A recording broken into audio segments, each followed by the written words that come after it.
bailar, escuchar la guitarra, sino también trascender de alguna manera y encontrar historias profundas, historias nuestras, historias del arte, historias de la vida. Y por eso hoy es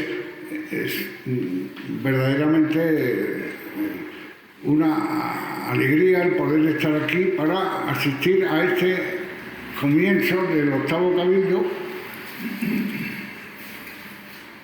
que la intención nuestra es dedicarlo en los próximos años, porque según la Real Academia de la Historia, él nace en el año 1830, con lo cual podemos hacer como ha hecho el gobierno de España, eso de horizonte 2025-2030. Y lo suyo sería que estuviéramos, no de manera siempre hablando de don Emilio y de su cancionero, pero que sí de aquí a 2030 estemos visitando historias, relaciones con la poética, con todo acerca de la obra suya y otras que él ha visto y que Paco conoce y que los que aman su obra conocen, hasta llegar a 1830, 2030, como es el tiempo, Llegar a 2030 y descubrir un bronce a don Emilio, ¿por qué no? Y conseguir que en este paso a los 30 pues haya una plaza para don Emilio y otra para don Miguel.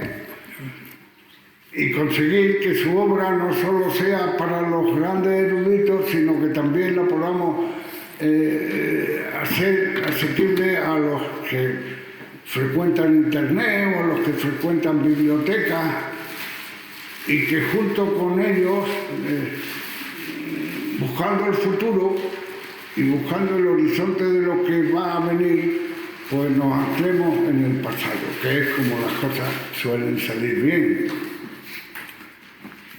Y en ese camino, sin duda ninguna, y aunque esté fuera de foco, pero sí debe estar siempre en foco, lo primero que hay apuntado es un reconocimiento como el que merece doña Leonor, la que hizo que nuestros padres, nuestros abuelos y nosotros mismos fuéramos educados aquí. Bueno, muchas gracias y bienvenidos de corazón. Primero, José Luis, el profesor de literatura, va a referirnos historias de don Emilio, y luego su descendiente pues me ha pedido 10 minutos. Luego me han dicho que esos 10 minutos sueles tú ponerlos en 12, 13 más. Si pasas de 14 te voy a decir, vámonos a escuchar, ¿no? ¿Me lo vas a permitir? Te lo permito. Bueno, pues entonces, viva Archidona, viva la vida y viva la inteligencia. Muchas gracias.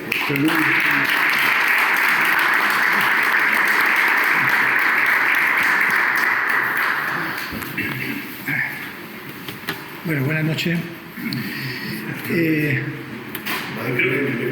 Esto tiene que estar cerca de la boca, ¿no? ¿Vale así? Bueno, el presente 8º Cabildo Flamenco de este año 2025, como bien todos sabéis, homenajea y pretende poner en valor cultural, después de 160 años de su edición, la publicación en 1865 del Cancionero Popular, colección escogida de seguidilla y copla de nuestro distinguido y encomiable paisano archidonés Emilio Lafuente Alcántara. Obra clave que principia y fundamenta la publicación y divulgación en el siglo XIX del cancionero folclórico español y, por supuesto, del andaluz.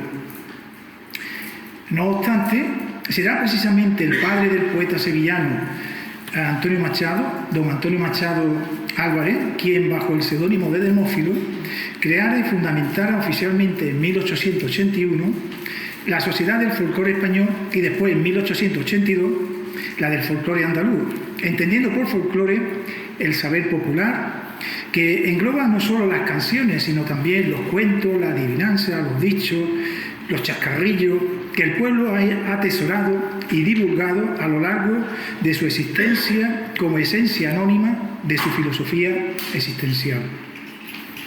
A pesar de lo dicho, como nos ha referido claramente José Manuel Pedrosa, el cancionero folclórico moderno ha sido ignorado, marginado y silenciado de forma sistemática por la crítica y por la universidad, a pesar de la desbordante variedad, complejidad, calidad y riqueza y belleza de nuestro cancionero.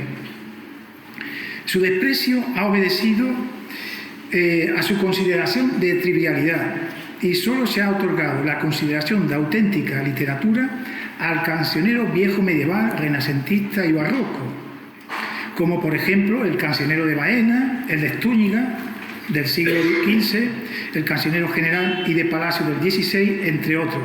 Cancioneros no populares, sino colecciones de poesía culta compiladas bajo la protección de nobles o reyes que iban destinados a las clases altas y burguesas. Si bien debemos remitirnos a finales del siglo XVIII y principios del XIX para realmente establecer los orígenes de las colecciones de coplas populares.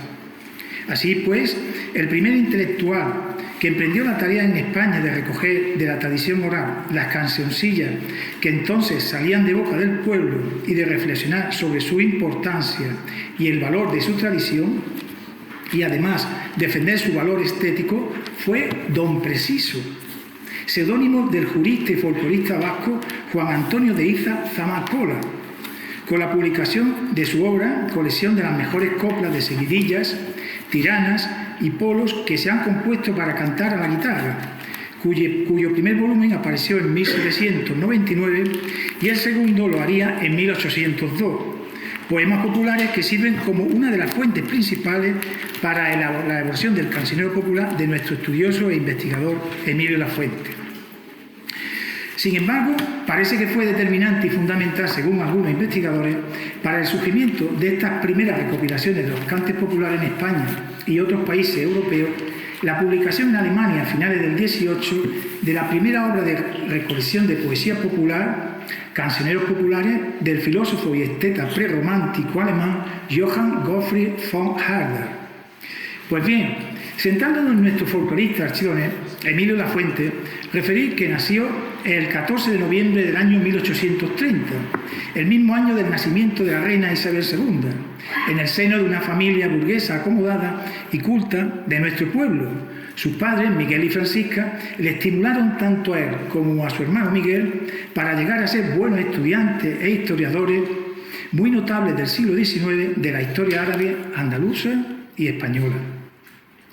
Emilio realizó sus primeros estudios, como muchos archidoneses y andaluces de la época, en el Colegio Archidonés de los Padres Escolapios, institución religiosa y educativa muy relevante e importante desde su fundación por la mecenas archidonesa doña Leonor de Morales y Cárdenas a finales del siglo XVIII, en la formación intelectual de toda nuestra comarca y, por supuesto, de nuestra comunidad andaluza. Ya adolescente marchó a Granada, siguiendo los pasos de su hermano Miguel y de su primo Godoy y Alcántara, para estudiar jurisprudencia en la Universidad de dicha ciudad, donde se licenció en 1853. Fue discípulo del arabista español José Moreno Nieta durante 2 cursos de lengua árabe, llegando a formar parte del círculo amistoso del erudito e historiador Pascual de Gallango, maestro de los arabistas españoles del XIX. Participó como agregado científico del cuartel general en la campaña militar hispano-marroquí de África en 1850 y en 1860. Fue colaborador activo de la Junta Poética Malacitana, así como de la prensa local granadina, en la que publicó artículos de temática árabe, y del Semanario Pintoresco Español, en el que publicó en 1855 el poema histórico legendario La Cautiva. Además, fue elegido como miembro de la Academia de la Historia en 1863, de la que también su hermano Miguel era académico, en la que pronunció el discurso Consideraciones sobre la denominación de las razas africanas en España, refutado por el político e historiador malagueño Antonio Cánovas del Castillo. Asimismo, también ingresó en el cuerpo de archivero y bibliotecario y había asumido la rectoría de la Biblioteca de San Isidoro. Emilio hizo una intensa labor de investigación, realizando compilaciones, traducciones e interpretaciones de textos árabes, composiciones poéticas, etc. Entre sus trabajos históricos más relevantes están las inscripciones árabes de Granada, trabajo de investigación fundamental para todos los estudios árabes sobre el tema que se han realizado hasta la actualidad, publicado en 1859, 4 años antes de su discurso académico. Otra obra suya sobre el mundo árabe fueron el catálogo de los códices adquiridos en Tetuán por el gobierno de Su Majestad, colección de tradiciones, Ahmad Majmúa, una traducción de un clásico árabe anónimo del siglo XI, y relaciones de algunos sucesos de los últimos tiempos de Granada. Además, recopiló y organizó una importantísima obra de poesía popular, objeto de la exposición de esta conferencia, a la que denominó, como ya todos sabemos, Cancionero Popular, colección de seguidillas y coplas, en la que publicó un promedio de unos 4.140 coplas y seguidillas, partiendo de una compilación de unos 14.000 cantares populares de temáticas muy diversas. A todos los trabajos y estudios referidos hay que añadir 2 obras inéditas: el libro de las aves de casa y la historia de la Edad Media española, además de una comedia y una zarzuela igualmente inéditas, cuyos textos están desaparecidos por ahora, y varias composiciones poéticas publicadas en la revista y la prensa de la época, de entre las que sobresale, como hemos referido antes, La Cautiva, poema histórico legendario publicado en el Semanario Pintoresco Español en 1855. Emilio Lafuente murió prematuramente, víctima de una cruel dolencia, en Archidona el día 3 de junio de 1868, a los 37 años de edad, 2 años antes de la muerte del universal poeta romántico sevillano Gustavo Adolfo Bécquer en 1870 y 18 años después de la también prematura muerte de su hermano Miguel en 1850.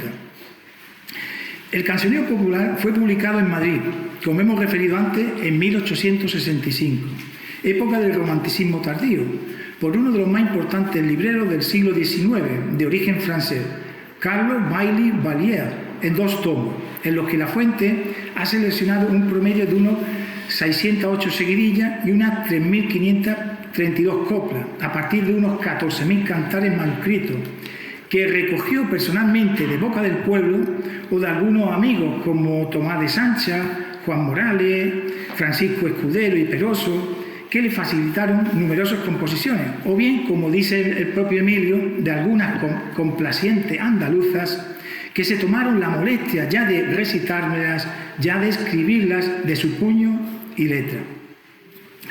Para la composición de este cancionero, Emilio Lafuente tuvo en cuenta como fuente de documentación la publicación de obras anónimas de autores de años anteriores y coetáneos, entre los que cabe destacar la obra mencionada antes de Don Preciso, la colección de las mejores coplas de seguidilla, de Juan Antonio de Isa Zamacola, Los Cantares, del historiador bilbaíno Antonio Manuel de Trueba, de las poesías populares de Tomás de Segarra y los cuentos y poesías populares andaluces de la novelista y folclorista sevillana Fernán Caballero, como bien todos sabéis, seudónimo de Cecilia Bohr de Faber, y La Soledad, colección de cantares del poeta madrileño Augusto Ferrán y Forniés.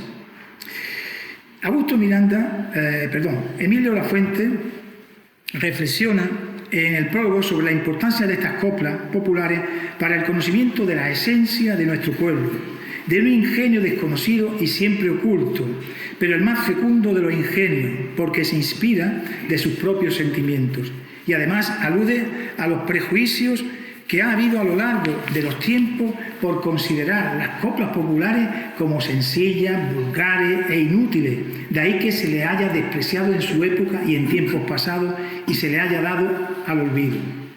Los cantores populares, matiza atinadamente Lafuente, manifiestan los sentimientos del pueblo, más íntimos, ya melancólicos y vagos, ya placenteros y festivos, reflejo unas veces de esperanzas halagüeñas o de gratas sensaciones, a veces expresión de la más honda amargura y del más cruel desengaño, como que en ellos aparecen todos los estadios del alma, del espíritu, desde la pasión más ciega hasta el más frío escepticismo, y se nos muestran sin artificio ni disimulo, con ingenuidad algún tanto ruda en ocasiones y energético.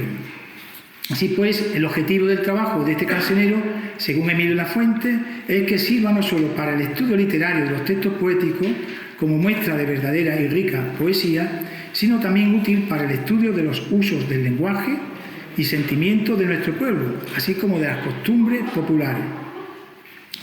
Lafuente, como distinguido arabista decimonónico, no deja de vislumbrar la influencia islámica en estos cantares, tanto en su fondo como en su forma, de suerte que refiere que la totalidad de este cancionero se remonta al siglo XVIII y XIX, siendo la mayoría de las composiciones unas 3/4 partes procedentes de Andalucía y Aragón. Como hemos comentado ya, el cancionero se divide en 2 tomos, compuesto el primero por unos 1520 poemas y el segundo por unas 2619 poemas.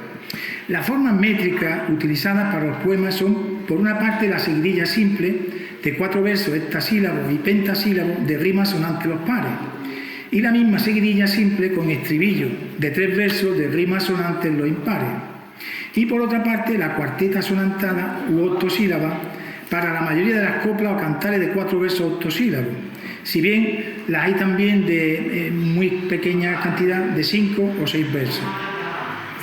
Respecto a la temática del cancionero debemos referir que es muy variopinta, desde poemas de carácter religioso, moral, amoroso, jocoso, picaresco, hasta coplas de temática varias, como de oficio, de localidades, de actitudes humanas de supervivencia, de militares, de disparates, siendo las más abundantes las coplas amorosas, las jocosas y la picaresca. Para comenzar las diferentes temáticas hemos elegido algunas seguidillas y coplas, de suerte que comenzaremos en primer lugar con las coplas religiosas, en las que se nos habla de la Semana Santa, de la Navidad o bien de la Virgen a la que el pueblo invoca para buscar su protección en sus trances y apuros vitales o mortíferos para llevar las almas al paraíso celestial. Así dice: a la Virgen del Carmen quiero y adoro, porque saca las almas del purgatorio. O bien del poder divino de Dios sobre la muerte. Yo temo a la muerte, aunque la encuentre en la calle, que sin licencia de Dios, la muerte no mata a nadie. En segundo lugar, las coplas morales invocan los tópicos del tempus fugis y del carpe diem, para que la gente del pueblo sepa disfrutar del presente mientras el tiempo pasa fugazmente. Mira que el tiempo corre rápidamente y que el tiempo pasado ya no lo tienes. Y así aprovecha las horas, los instantes del que te queda. Mientras que las máximas sentencias censuran la maledicencia y la murmuración, la riqueza, el robo, las malas compañías o el poder del dinero.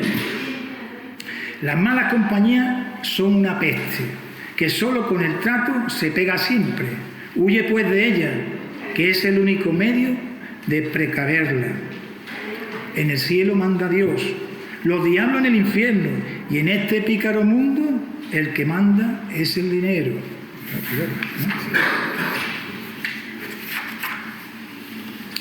O también el valor del conocimiento de la experiencia sobre el poder de la riqueza, por la ambición que no puede comprar el saber.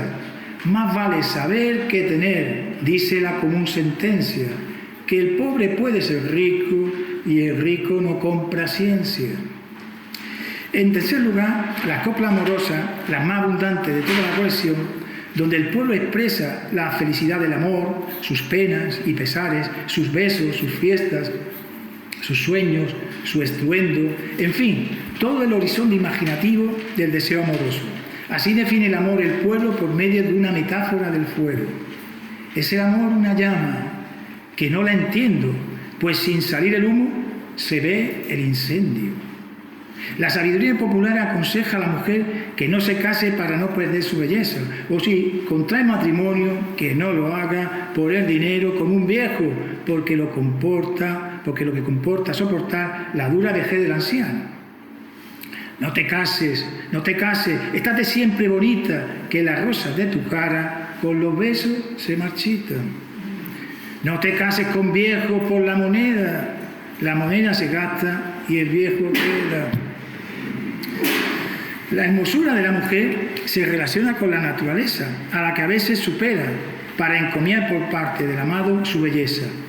Más hermosa eres que el sol, cuando sus rayos dispara, más hermosa que la luna, cuando va serena y clara. No he visto rosa más bella, ni clavel más encarnado, ni mujer más a mi gusto que esta que tengo a mi lado. No solo habla del hombre del pueblo que muere por su amada, sino también la mujer como esencia también del pueblo que sabe y quiere expresar su declaración de fidelidad al hombre leal y digno. Desde que te vi, te amé. Desde que te amé, me muero. Y si me muero por ti, dichosa me considero. Si eres galán dulce y fino, siempre firme en la pasión, yo hallaré en ti mi destino y te daré el corazón. Pero el amor es el remedio de las penas y el gozo supremo de la mujer que se siente poseída por el amor machista del hombre que desea la tenencia y el disfrute de la amada. El día que me dijiste que era tuya el alma mía, las lágrimas de tus ojos de gozo se me caían. Eres el arco iris de mis pesares, con el cual se remedian todos mis males. Vivo con la esperanza de ser tu dueño y por eso me visto de verde y negro. Verde, esperanza, y lo negro es el luto de la tardanza. Cuando el amante se ausenta porque tiene que ir al trabajo, al campo, a la fábrica o a la guerra, su ausencia genera un dolor profundo o la muerte del sentimiento de la amada, así como cuando la amada abandona al amado. No supe que era ausencia hasta no verte, y ahora digo que quiero mejor la muerte, pues en muriendo se acabarán mis penas y sufrimientos.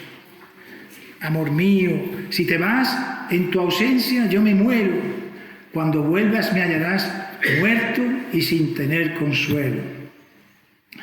La desconfianza en la amada o en el amado por la sospecha o temor de que la persona amada deposite su cariño en otra, genera las compungidas quejas o los celos amargos, a veces rupturistas, otros tristemente violentos o sangrientos. Me has dicho que me quieres, dueño del alma, dímelo con las obras, no con las palabras. Me preguntó mi amigo qué eran los celos.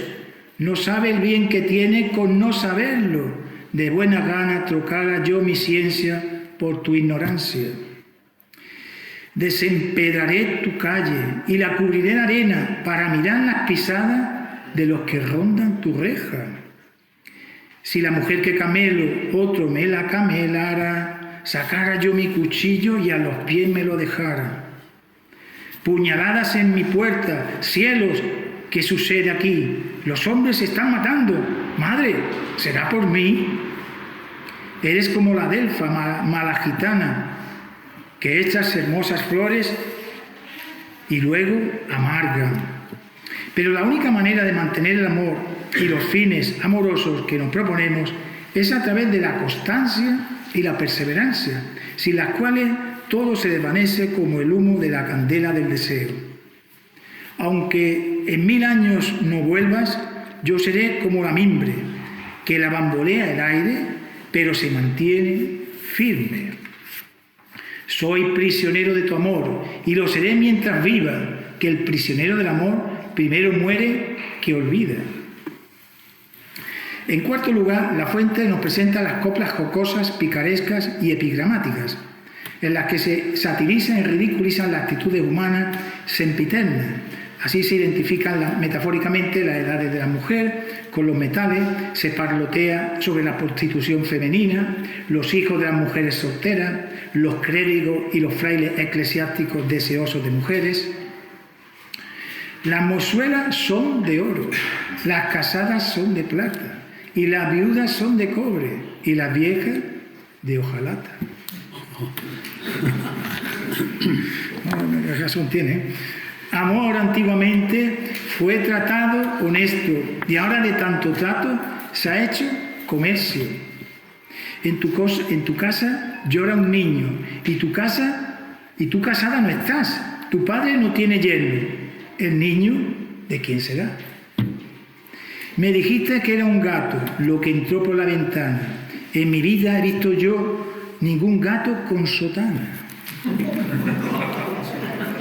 Un fraile me pidió un beso y no se lo quise dar, que los besos de los frailes saben a huevo sin sal. En quinto lugar, a través de lo absurdo y el contrasentido, nos recrea los osados disparates propios de cualquier época.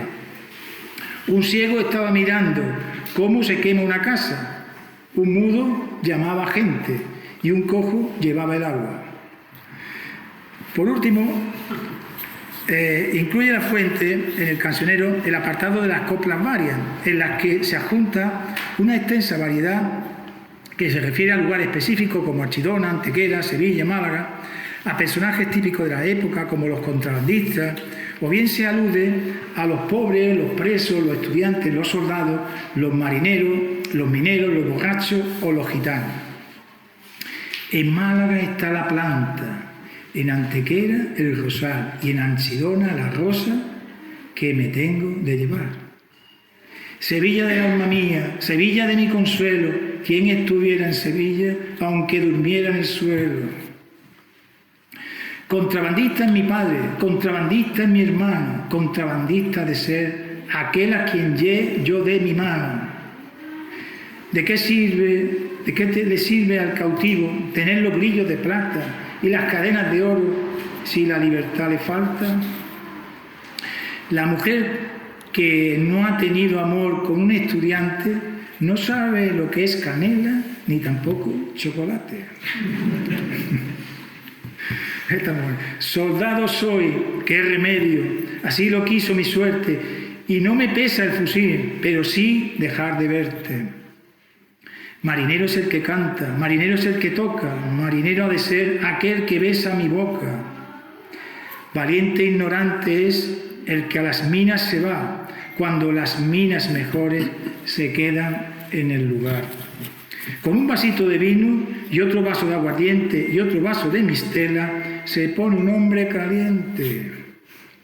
Aunque canto los gitanos, no soy gitanillo, no, pero de andar con gitanos el canto se me pegó.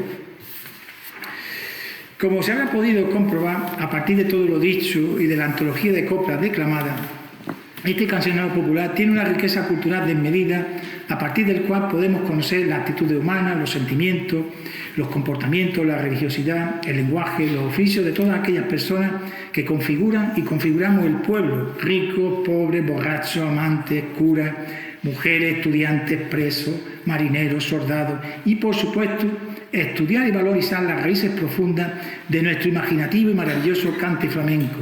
El cante que al son rítmico poético de la voz acompañaba la guitarra o las palmas o el taconeo o el chasquido de piedras o palos, de suerte que ha liberado y nos libera de las cuitas y nos regocija en las alegrías imaginativas de la vida.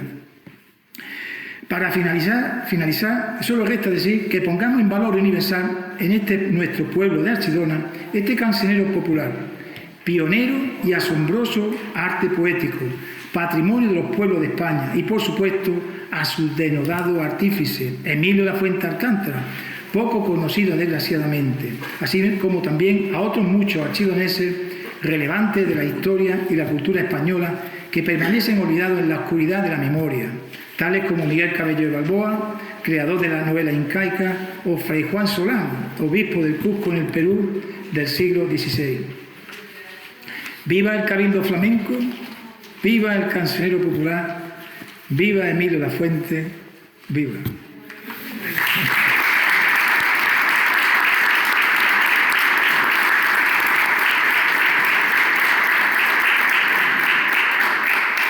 Ahora nos va a hablar Manuel Miranda, descendiente de Emilio La Fuente. Nos va a hablar de de lo que él conoce. Su de la familia. biografía. Venga, cuéntanos. Vale. Venga, Me da- vale. Soy Manuel Miranda, ingeniero jubilado en este pueblo de Archidona. Aquí aparecen los 4 hermanos. Aquí aparecen los 4, Emilio Lafuente, su hermano Miguel, su otro hermano José, que era mi tatarabuelo. Por eso aquí estamos dos, Joaquín Checa López, que está ahí en tercera fila, y yo somos los únicos sobrinos tataranietos presentes en esta reunión. Y hay que contar aquí una primera anécdota que más me ha llamado la atención, es que cuando publicáis esa foto de que hay ahí, para mí que está equivocado, porque hay que añadir al pie foto de Miguel. Miguel, no es Emilio, porque es la única foto de Miguel que tenemos. De Emilio no tenemos ninguna, excepto que hace una hora mi primo hermano Eugenio Miranda Palacio, que no ha podido venir, vive aquí, dice que arriba en la ermita, ya me dirá en qué habitación, hay una foto de Emilio. Qué curioso. Pues bueno, ya me dirá en qué habitación, y va a ser la única foto auténtica de Emilio. Eso es. Y que sepáis que, como yo soy, ya te digo, estar jubilado, tengo tiempo, pues he guardado uno de los libros que José Luis ha citado. Hay que ver lo que sabe José Luis. Todo lo que tú sabías yo lo ignoraba. Yo sabía que había escrito este libro, que es la primera traducción de los arabescos de la Alhambra. Aquí está, tengo la copia auténtica. Y es el libro, y aquí os dejo un dossier con todo lo que estoy contando. Se lo voy a regalar a José Luis, toda esa historia, una fotocopia del libro, y también de que él tiene aquí una placita al lado del ayuntamiento antiguo. La placita de Hermanos Lafuente se refiere a 3 hermanos, a Emilio y a Miguel, los 2 académicos de la historia, y también a mi tatarabuelo José, que fue gobernador en 5 provincias de España, 3 archidoneses muy ilustres.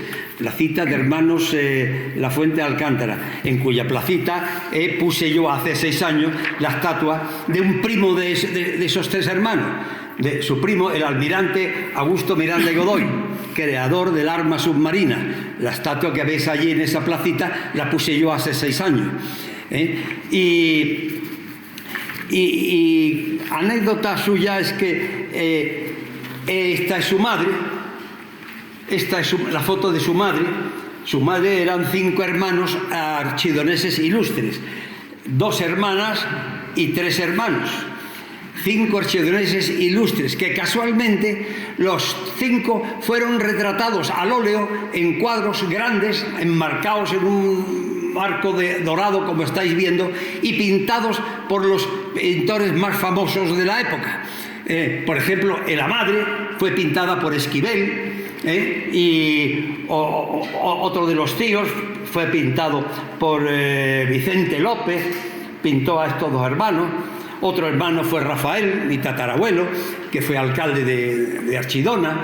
Veis que en Archidona hubo mucha gente muy ilustre, muy inteligente, sin tener ni fotocopiadora, ni el móvil, es digno de admirar, ni asfalto en las calles.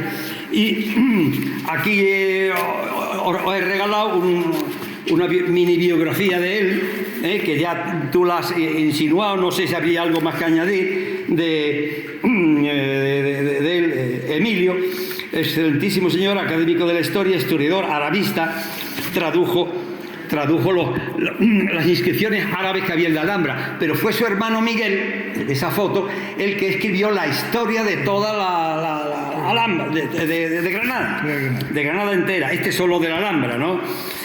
Pero Emilio, pues que escribió muchos libros famosos, y Miguel murió en La Habana, soltero, y muchas cosas que aquí Miguel era amigo de Zorrilla, de Juan Valera, fue secretario del Congreso, superintendente de Hacienda, Miguel, ¿no?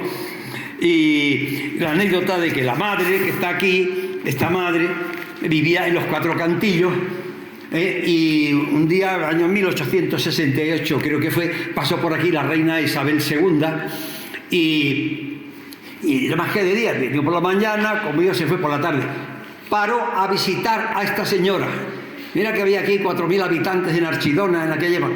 Solo se para y visita a esta señora. ¿Por qué?